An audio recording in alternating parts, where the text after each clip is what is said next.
Vamos à leitura do texto bíblico, Evangelho segundo São João, capítulo 15, versículos 4 e 5. Permanecei em mim, e eu permanecerei em vós. Como não pode o ramo produzir fruto de si mesmo, se não permanecer na videira, assim nem vós podereis produzir frutos, se não permanecerdes em mim. Eu sou a videira, diz Jesus, vós sois os ramos. Quem permanece em mim e eu nele, esse dá muito fruto, porque sem mim nada podeis fazer. Amigos queridos de todos os países do mundo que receberam a mensagem através da televisão e os amigos que estão presentes aqui, quero lhes dizer uma verdade que pode ser surpreendente. Tornar-se cristão, aceitar Jesus, abrir o coração a Jesus, ir à frente entregando-lhe a vida a Jesus, não é muito difícil. Isso até que é relativamente fácil. Difícil é permanecer cristão. Tornar-se cristão não é muito difícil. Difícil é permanecer na decisão que você tomou. Porque você verá que o inimigo fará de tudo para desanimar você. De tudo para você cortar seu relacionamento com Cristo. E aqui está um texto que acabo de ler. Foram palavras de Jesus que ele disse para os seus discípulos na noite que ele estava indo para o Jardim das Oliveiras, aliás, para o Jardim do Getsemane, para o Jardim das Oliveiras, naquela noite de lua cheia. A lua atravessava através das folhas das árvores. Jesus ficou olhando para as plantações de videiras, e disse para os seus discípulos: eu estou para ir, vocês ficarão nesta terra. Agora escutem uma coisa: se vocês não permanecerem em mim, vocês não poderão mais sobreviver. Assim como o ramo não pode produzir fruto se não estiver ligado na videira, vós não podereis produzir nada de bom se não estiverdes ligados a mim. E aí disse Jesus: eu sou a videira, vós sois os ramos. Se você cortar seu relacionamento comigo, você não vai muito longe na vida cristã. E esta noite, sem dúvida, tem presente aqui alguém que já foi membro de igreja e por essas coisas da vida, hoje está longe de Jesus e longe da igreja. E se eu te pergunto por que você está longe da igreja, você terá que chegar à conclusão de que em algum momento você cortou seu relacionamento com Cristo. Só que o Apocalipse está cheio de promessas ao vencedor. E se se promete tanto ao vencedor, é porque a vitória é uma realidade. A vitória existe, a vitória é possível. E o segredo da vitória está em permanecer em Jesus. Como o ramo não pode produzir nada se não estiver ligado na videira, você e eu não poderemos produzir nada se não estivermos ligados em Jesus. E como é que uma pessoa está ligada a Jesus? Essa é a mensagem desta noite. Nós nos ligamos a Jesus através de três elementos: através do estudo da Bíblia, através da oração e através da testificação. Permitam-me falar destes três elementos da vida cristã. Primeiro, Deus fala para você através do estudo da Bíblia. Você sozinho neste mundo está perdido. Você precisa se comunicar com o Pai.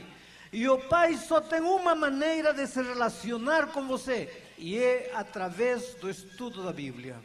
Se você não separar tempo todo dia para meditar na palavra de Deus, não adianta a decisão que você tomou, não adiantam as promessas que você fez, não adianta quantas lágrimas você derramou no momento de sua decisão. Você não irá muito longe se você não aprender a separar tempo todos os dias para meditar na palavra de Deus. E agora eu sei a pergunta que está em seu coração. Muitos jovens me fazem essa pergunta: pastor, eu sei que devo estudar a Bíblia, só que eu não sinto vontade de ler a Bíblia. Eu sei que Deus se comunica comigo através da palavra. Eu gostaria até de separar tempo para meditar na palavra de Deus, mas não sinto vontade. Como que eu vou abrir a Bíblia se eu não sinto vontade? E agora eu quero fazer uma ilustração para você. Eu acho que todos vocês alguma vez já enfrentaram um exame. Hoje aqui em São Paulo, os jovens enfrentaram o vestibular. E eu tenho 4 filhos e todos eles enfrentaram vestibulares. E eu sei como eles sofriam para enfrentar o vestibular. Graças a Deus já os 4 passaram. Mas eu vi como eles suaram, como eles sofriam, como eles estudavam para enfrentar o vestibular. Agora, minha pergunta é a seguinte: você gosta de todas as matérias que tem que estudar para o vestibular? Vamos dizer que amanhã você tem prova de geografia e você não gosta da matéria de geografia, simplesmente você não gosta.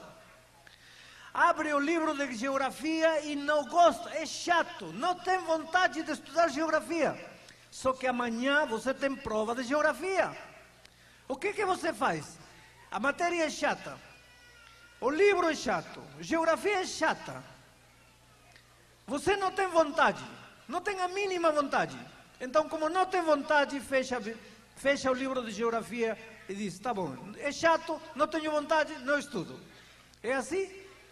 Não. Mesmo não tendo vontade, você agarra a geografia e começa a lutar. Por quê? Porque amanhã você tem o vestibular de geografia.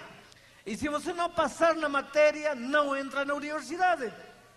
E se você não ingressar na universidade, você não será um profissional. Então, mesmo não gostando, mesmo não querendo, mesmo não sentindo vontade, você abre o livro de geografia e estuda geografia. Agora, minha pergunta é a seguinte: você acha que a Bíblia não mereceria pelo menos o mesmo esforço que um livro de geografia? Porque do estudo da Bíblia, da meditação na palavra de Deus, não depende você passar no vestibular, depende você passar no vestibular da vida eterna. Então você não acha que, se você se esforça para estudar geografia, não deveria se esforçar para estudar a Bíblia? Agora eu vou te dizer uma coisa: quando você vai a Deus, Ele pode fazer maravilhas na tua vida. Infelizmente, eu gostaria de encontrar um versículo que diga que você, não querendo se comunicar com Deus, Ele vai fazer algo por você. Mas não existe esse versículo. É você que tem que abrir a Bíblia e dizer ao Senhor Jesus: não tenho vontade de ler, mas eu sei que preciso ler. E começar a ler. E pega um versículo e medita nesse versículo. Você tem que aprender a gostar deste livro. Sabe, para você gostar, você tem que entender algumas coisas. Primeiro, este livro não é um livro de história, nem de geografia, nem de profecias, nem de bichos, nem de monstros, nem de proibições, nem de normas. Embora tenha tudo isso, este não é um livro dessas coisas. Este livro é a carta de amor que Jesus escreveu para você. Jesus não tinha outra maneira de dizer: filho, te amo. E Ele inspirou homens para escreverem este livro. Este livro é a carta de amor que Deus escreveu para o ser humano. Desde o Gênesis até o Apocalipse, há um fio vermelho atravessando cada página deste livro. É o fio vermelho do sangue de Jesus. Este livro não foi escrito com tinta, foi escrito com sangue. E essas letras vermelhas gritam o amor de Deus para o ser humano. Então, não encare como um livro chato. Tente enxergá-lo como a carta de amor. Uma carta de amor que Jesus escreveu para você. Eu acho que todos aqui alguma vez já receberam uma carta de amor. Que faz a garota quando recebe uma carta de amor do namorado? Abre, rasga o envelope e lê a carta. E guarda. 2 minutos depois tira o envelope e lê novamente a carta. E guarda. Não passam 3 minutos, tira o envelope e lê novamente a carta. E repete uma vez e outra vez. E quando chega a noite, ela já sabe de cor a carta. Mesmo assim, tira o envelope e lê novamente a carta. Porque é uma carta de amor. Eu não acredito que você recebe uma carta da namorada e abre o envelope e diz: que chato, vou ter que ler a carta do namorado. Não, não é assim. Você está apaixonado pelo autor da carta. Então você gosta de ler a carta. Encare este livro como a carta maravilhosa de amor escrita para você. Não é um livro chato, é uma declaração de amor para você. Quando você está triste, você encontra forças aqui. Quando a morte te arranca um ser querido, você encontra esperança aqui. Quando você está enfermo, você encontra conforto aqui. Quando você está desempregado e quando você não tem dinheiro no bolso, você encontra um verso bonito que Davi escreveu e disse: já fui moço e agora estou velho, mas nunca na minha vida vi um justo desamparado, nem seus filhos mendigando pão. Que coisa maravilhosa! Deus te responde às inquietudes que você tem. Encara a leitura deste livro como a leitura de uma carta de amor. Outra coisa, não pega este livro por obrigação. Tenho que ler 4 capítulos hoje. Bom, e vai lendo, não está entendendo nada, não está compreendendo nada, e só por uma obrigação vai lendo. Esse tipo de leitura da Bíblia não te ajuda de nada. Lê um versículo da Bíblia e medita nesse versículo. Pensa, o que esse versículo está dizendo hoje aqui? Conta a Deus quais são teus problemas e como o verso que você acaba de ler te ajudam a resolver os problemas. Aplica as verdades bíblicas à tua vida. Não tenha pressa em ler a Bíblia. Não trate de ler 5 capítulos, 3 capítulos. Talvez 1, talvez 2. E à medida que você vai crescendo na experiência cristã, vai lendo mais. Mas cada dia separe tempo para meditar na palavra de Deus. Porque se você não estudar a Bíblia, você não estará permanecendo em Jesus. E se você não permanecer em Jesus, você vai morrer mais tarde ou mais cedo na vida espiritual. O segundo meio de comunicar-nos com Deus é a oração. Através da leitura da Bíblia, Deus se comunica conosco. E através da oração, nós nos comunicamos com Deus. Orar é como respirar. Um homem não pode viver sem respirar. E um cristão não pode viver sem orar. Mas aí vem os problemas. Pastor, eu não tenho vontade de orar.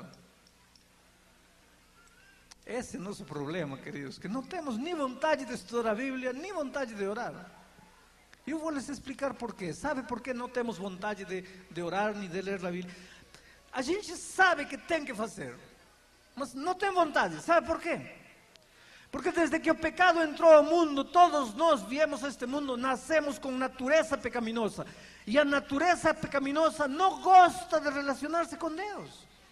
A natureza pecaminosa só gosta do lixo da vida. Não gosta de Bíblia, não gosta de orar.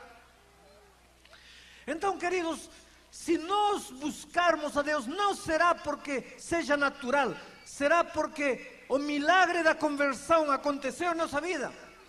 Mas no momento em que você se levantou e veio à frente aceitando Jesus, o milagre da conversão aconteceu na sua vida. Agora você precisa cultivar a nova criatura em seu coração. E você cultivará isso através da leitura da Bíblia e da oração.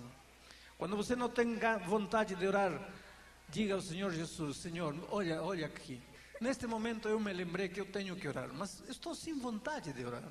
Agora eu quero que você me diga, por que não tenho vontade de orar?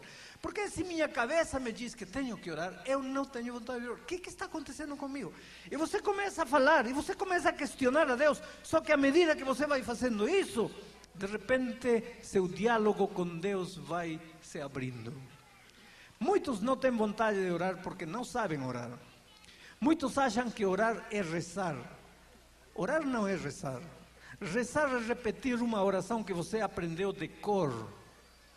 E um rezo, ele não tem significado, porque é a mesma coisa que você sempre fala. Orar não é repetir as mesmas palavras sempre. Orar, diz o Espírito de Profecia, é abrir o coração a Deus como a um amigo. Orar é conversar com Deus como se conversa com um amigo. Como é que os amigos conversam? Os amigos se encontram todos os dias. Você tem amigos, não? Você se encontra com um amigo. Se encontra, olá, como vai? Tudo bem? Tudo bem. E você também? Eu também estou bem. Tá bom, então até amanhã. Tá bom. Aí no dia seguinte, oi, como vai? Tudo bem? Sim, comigo também, tudo bem. Então tá bom, então até amanhã. Já, tchau. No dia seguinte, olá, como vai? Tudo bem? Tudo bem? Comigo também. Até amanhã, tchau. Os amigos fazem isso? Não.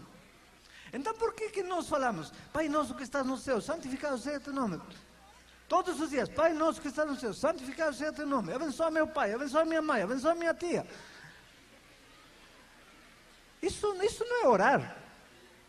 Orar é falar com Deus como se Ele fosse nosso amigo. O que amigos falam? Amigos falam de tudo. Os amigos os amigos... Eu não sei se ganhou o Vasco ou Flamengo. Mas os amigos vascaínos, se perderam hoje, eles se encontram e dizem, você está triste, eu também. Você viu, Edmundo não fez nada, tá. Começam a conversar. Amigos conversam. Em Brasil temos uma expressão bonita, bater papo. Pois orar é bater papo com Deus.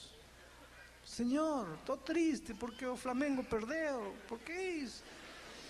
Agora vocês dizem, mas pastor, o que é isso? Como está falando para Deus de Flamengo, de Vasco? Tem tanta coisa importante que falar, você está falando de Flamengo. É que essa é a tragédia, da oração. Você não pode fabricar a oração. A gente às vezes diz, Senhor, me abençoa, me cuida, me protege, me sara, me dá emprego, me aumenta a fé, me aumenta a consagração. A gente idealiza Deus, a gente usa Deus para coisas espirituais, mas no dia a dia, a gente não fala com Deus. Por que você um dia não tira o sapato e mostra para Deus, olha Senhor, o sapato, um buraco aí, estou precisando de um sapato novo, não tem... Fala com Deus, conversa com Deus, fala do Vasco, fala do Flamengo, fala da Bolsa de Valores, fala do desemprego, fala do carro velho, conversa com Deus. Quando você está chateado, fala, Senhor, eu estou triste, estou chateado, está dando tudo errado. Você fala do Vasco com um amigo, mas não fala do Vasco com Deus, porque teu amigo é teu amigo e Deus não é teu amigo. Você não deixa Deus ser teu amigo. Você programa Deus, você coloca Deus lá em cima. Aqui na terra não, você não entra aqui, você fica lá para as coisas espirituais. Aqui na vida eu sozinho me viro. E não é assim. Quando você começa a sentir a alegria de falar com Deus, chega a noite, Senhor, olha, eu vou te contar o que eu fiz. Porque orar não é para informar a Deus. Você não tem nada que informar, Deus sabe tudo. O que vai ter que informar a Deus? Deus sabe o que você pensou, o que você sentiu, o que você fez, o que você não fez. Deus sabe tudo. Então, orar não é para informar. Orar é para nós criar dentro de nossa dependência, para relacionar-nos com Ele. Então, quando chega a noite, você fala, Deus, vou te contar o que fiz hoje. E conta para Ele, olha, eu me levantei às 5 da manhã e fui, peguei o ônibus, fui lá, comprei isso, acho que eu fiz uma compra errada, acho que amanhã vou devolver o negócio porque não está me convencendo. Conversa. E se você vai conversando com Deus, vai chegar à noite, você vai conversar com Ele meia hora, 1 hora, 2 horas, não vai sentir o tempo passar, porque está batendo papo com Deus. Agora, se para falar, Pai nosso que estás no céu, santificado seja... Para isso, em 2 minutos a oração acabou, o que mais vai falar? Mas se você conversa com Deus, aí a oração vai durando. Às vezes deitada na cama, ou deitado na cama, conversa, meia-noite, aí acorda, em lugar de estar pensando nas borboletas ou contando cordeirinhos aí para dormir, conversa com Deus. Não há coisa mais linda que dormir falando com Deus. Os esposos vão me entender. Às vezes os esposos estão conversando à noite, não? Conversa, olha, de repente só um sozinho está falando, o outro já está dormindo a tempo. Com Deus é a mesma coisa, você vai conversando, daqui a pouco você já está dormindo. E dorme conversando. E quando acorda conversando. E cristianismo é viver com Jesus dessa maneira. Isso é vida cristã. Alguns jovens me dizem, pastor, quando eu oro, eu sinto que minha oração não passa do teto. E eu também, quando era jovem, sentia que minha oração não passava do teto. E um dia fui onde um professor e perguntei, pastor, por que quando eu oro, sinto que minha oração não passa do teto? Ele disse, filho, é muito fácil, quer resolver isso? Sim, pastor. Então ora ao ar livre, aí não tem teto. Aí. Mas ele estava brincando comigo, ele não estava falando sério. Você pode orar ao ar livre e igualmente sente que a oração não passa do teto. Por que você sente que a oração não passa do teto? Sabe por quê? Porque você ora para lá. Você não tem que orar para lá. Você tem que orar para aqui. Porque Jesus está aqui, contigo, deitado na cama, ajoelhado contigo, sentado contigo. Então, quando você conversa com um amigo, você não precisa sentir que tua oração passa do teto. Você conversa com quem está ao teu lado. Isso é orar, isso é conversar. E se você não aprender a orar, a conversar com Deus, você não vai sobreviver na vida cristã. E o terceiro elemento para continuar crescendo e permanecer firme na fé é a testificação.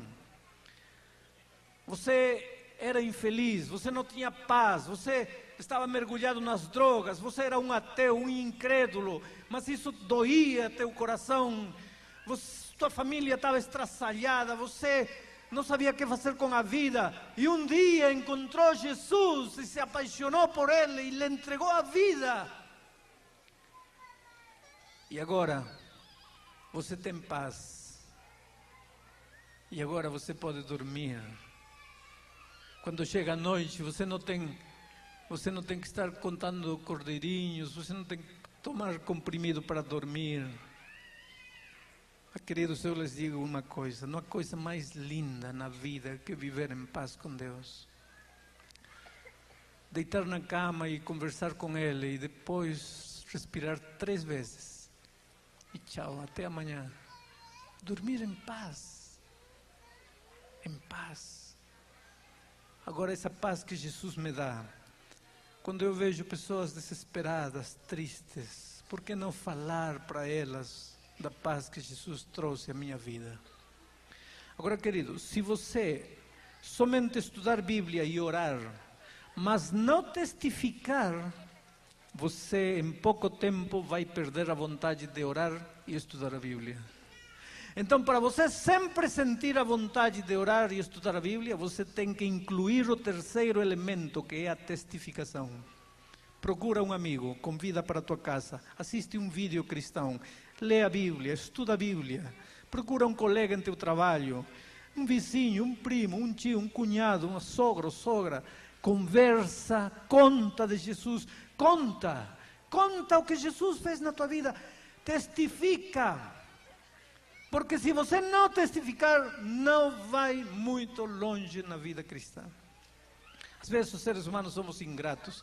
Jesus trouxe tanta coisa linda na nossa vida e a gente não comparte. Alguém deve ter inventado a história que vou contar agora, não deve ser verdade. Mas eu conto porque é interessante. Dizem que um médico um dia encontrou um cachorro lá na rua, cachorro sarnento, sarnoso, pulguento, perna com a pata quebrada, magro, desnutrido. E o médico teve pena do cachorro e levou para casa. curou as feridas, curou a perna, colocou uma tábua aí, alimentou.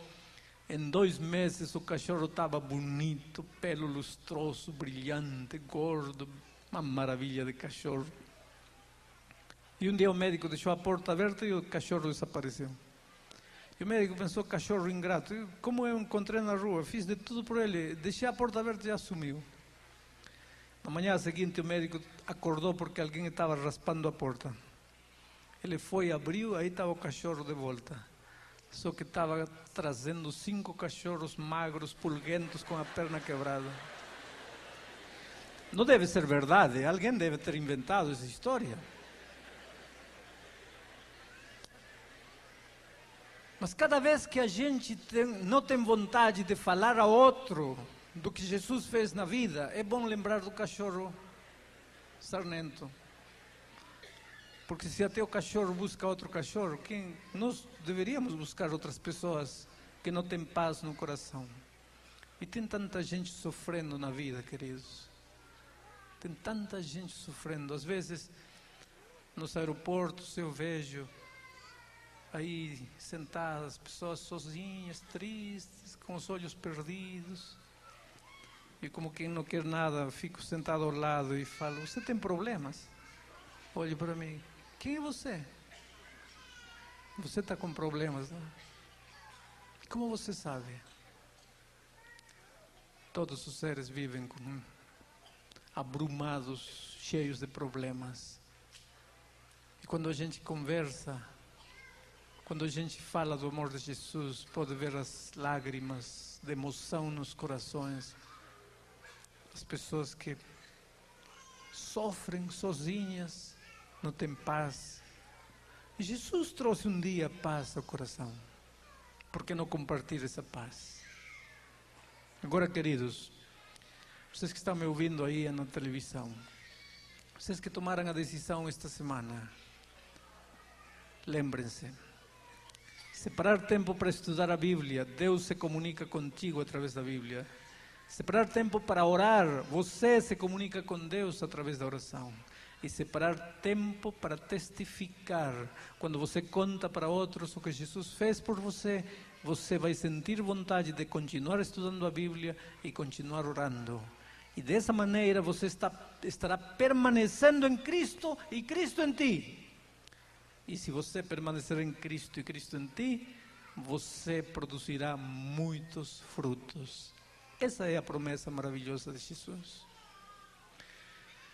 Eu olho para vocês, queridos, e repito mais uma vez, se vocês são iguais a mim, então vocês têm o mesmo sonho que eu tenho, de ver um dia Jesus, pessoalmente, quando Ele voltar a esta terra, e poder abraçá-lo. Não importa se eu tenho que ser o último da fila, não importa quanto tempo eu tenho que esperar na fila. Mas meu sonho é chegar perto de Jesus e poder abraçá-lo. Hoje eu falo com Ele, mas não posso vê-lo. Eu falo com Ele, mas não posso tocá-lo.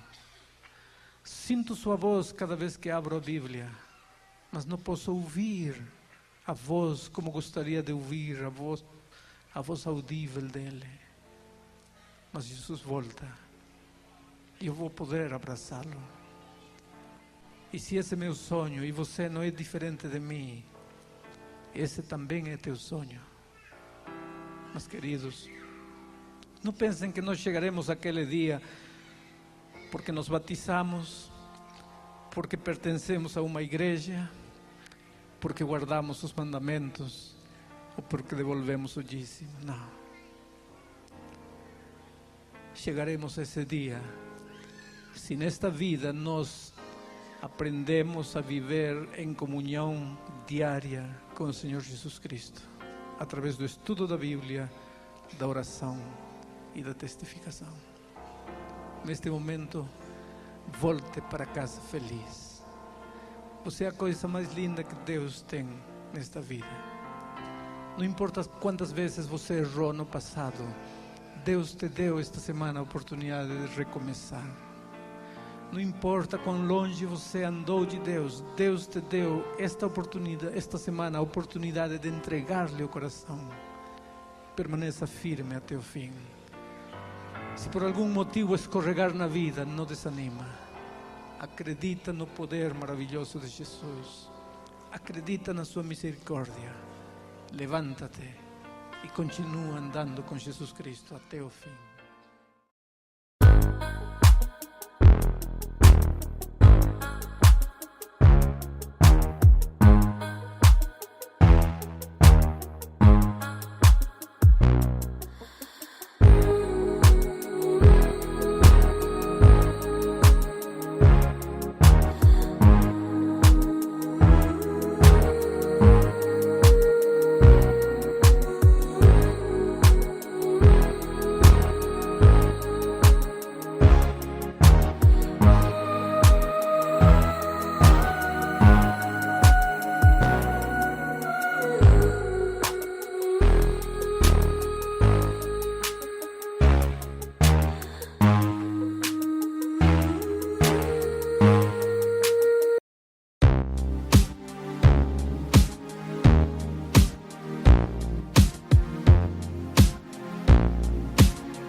Steady like the ocean tide, secrets linger in the breeze. In this moment, worlds collide. Feel the rhythm set you free.